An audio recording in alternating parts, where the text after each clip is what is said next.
Homeless. I went back to the States and graduated from college, but didn't have a home to go back to. One weekend when I was home visiting from college, my dad told us to hurry up and pack up our rooms, that the moving truck was coming and we were moving to our home in Florida. Once again, I was being uprooted and the rug pulled out from under my feet. I loved our home and community. I remember as I was packing a box, I just started throwing up. So after college, I went back home to Long Island and stayed with my aunt, the one who was my stepmother, for a few years. This lasted only a short while because this was when I met my daughter's father, Eugene. Leaving Brooklyn and in between homes, he had nowhere to stay, so he ended up on my aunt's couch. At first, she was very nice and accommodating, but after a couple of weeks, she couldn't handle that scenario, and I don't blame her. Off we went. We lived in my car for a while, surviving on peanut butter and jelly sandwiches. I had a tiny Ford Escort at the time. This was my first experience living out of my car. At 22 years old, everything is more like an adventure, not a burden, until I realized how cold and uncomfortable it really was, even with blankets. The romance was gone, but this challenge did prepare me for future experiences. We finally found an apartment, and after about a year of working miscellaneous jobs and dancing for entertainment companies on the weekend, I had enough. This was absurd, I thought. All that money and education, and this is what I'm doing with my life? So I decided I would get serious and get a real job. I called upon my friend from college who lived in Jersey City and asked him if I could stay with him for a few days while I went into Manhattan to pound the pavement. The purple plaid suit. I bought the New York Times, read through the Help Wanted section, and circled anything that looked promising. I put on my only suit and hit the streets. I was 23, and the limiting thoughts had not yet taken over my mind. I was fearless. Since cell phones had not yet been created, I walked around with an old-fashioned paper map and no idea where I was going. I had to actually talk to people and ask for directions. I went from one temp agency to another. I felt like I was selling myself short. After all, I graduated magna cum laude from a good private college, and agency after agency kept giving me typing tests and dictation tests. I did everything they asked, one after the other, all day long. Disheartened and about to call it quits, I walked into my last agency. The young man that interviewed me seemed to be more interested in me than the others.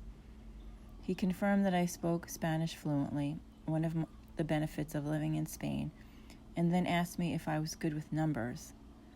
I said, "I'm half Asian, of course I'm good with numbers," trying to break the ice, which he didn't find very amusing. He made a phone call, then asked me, "Can you go for an interview now?" "Of course," I replied. He proceeded to look me up and down and asked me if I had anything else to wear. Surprised at his question, I replied, "No." He told me it's not professional for women to wear pantsuits.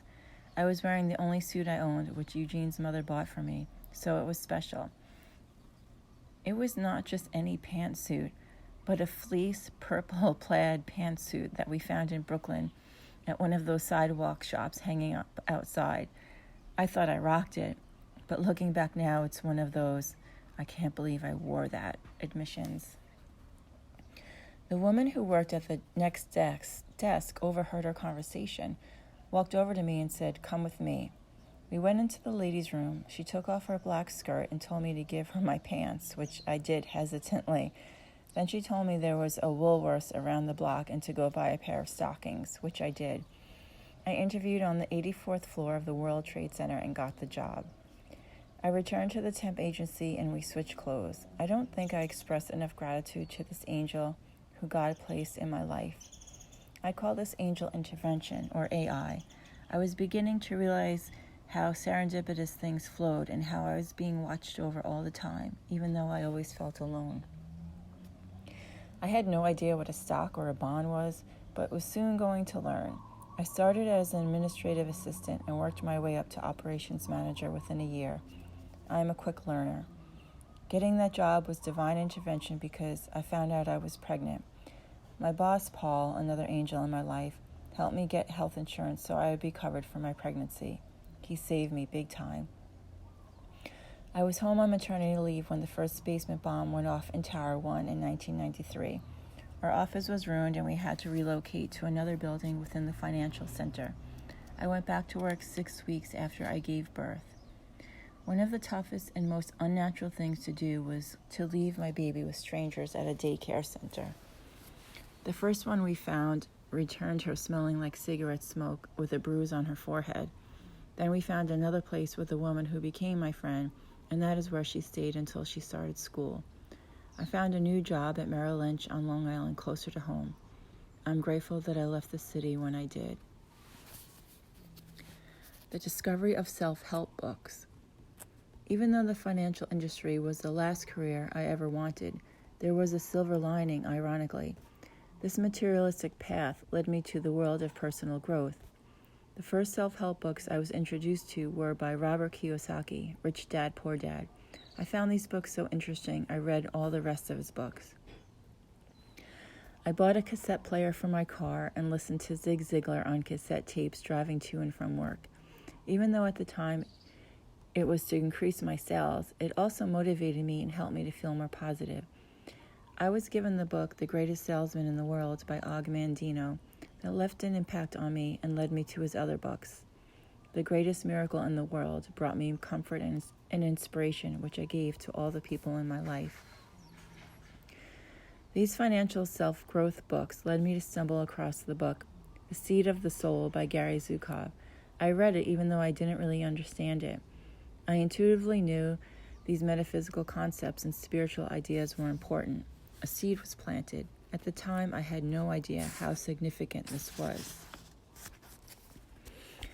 During one of my bookstore outings, I discovered a significant book, You Can Heal Your Life by Louise Hay.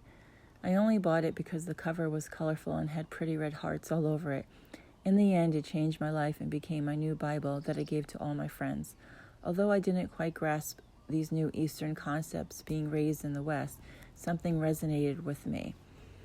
I bought the cassette tapes that went along with the book and played them at night while my daughter was sleeping.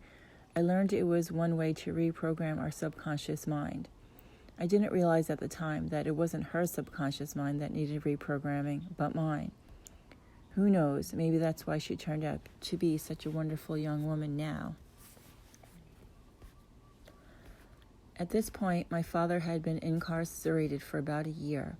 It was my first time visiting someone in prison, and not really the scenario I imagined in my mind when I had my first child, and introducing my father to my future husband. We had planned to get married after Ayana was born initially. We were both nervous and intimidated, shielding and protecting our baby from the steel, cold, scary environment, not sure if this was the right thing to do. At least I knew my dad, dressed in all orange, couldn't say anything about Eugene being black. My father was an identical twin, which I used to get confused when I was a little girl.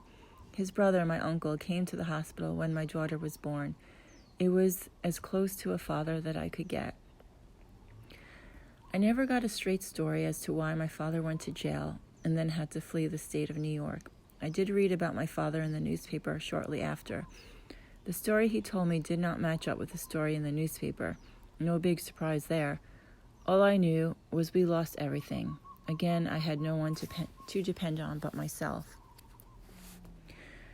Since my father was banned from New York, he flew to Florida until we lost that house too.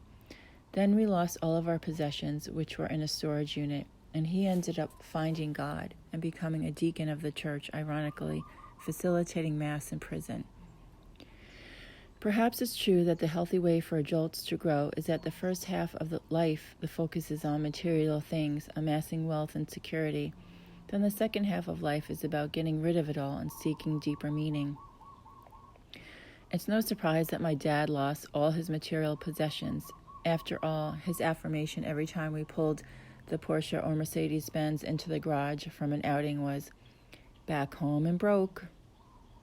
My father was obviously not up on metaphysical quantum physics, but he demonstrated perfectly how your thoughts create your reality. Your beliefs become your thoughts become your words become your actions become your habits, Your habits become your values become your destiny. Mahatma Gandhi. It seemed my dad was on the fast track to spiritual maturity. He had amassed wealth, status, and material things, lost them all, including his identity, and recreated himself anew. Then he suffered a massive stroke and never recovered. He chose not to partake in physical therapy because, as he said, they don't know what they're doing. He might have found God, but he was still a stubborn arse and a drinking fool. His life became saturated with a poor me attitude and endless emails. He lost his ability to walk, so he was confined to a wheelchair, living at the computer in a room with a friend that was kind enough to take him in. Unfortunately or fortunately, my father took religion to the extreme. He became a radical, born-again something, not sure what. He was always trying to shove Jesus down my throat. He would end every phone call or email with, "I hope you are taking Jesus into your heart, Peanut, or you will burn eternally in hell." I'm pretty sure Jesus didn't endorse that message. God forbid I mention Buddha or any other enlightened masters that walked the earth. That never went over well with him. God always takes care of his children. There were many angels looking over us. The man I was dating at the time Eugene committed suicide stayed in our lives. I never asked him to, and he certainly didn't have to. He was the first honest person who was straight up with me and didn't play games. He was the rock that we needed. He was and is still a blessing in our lives. There is always a silver lining. We just have to look for it.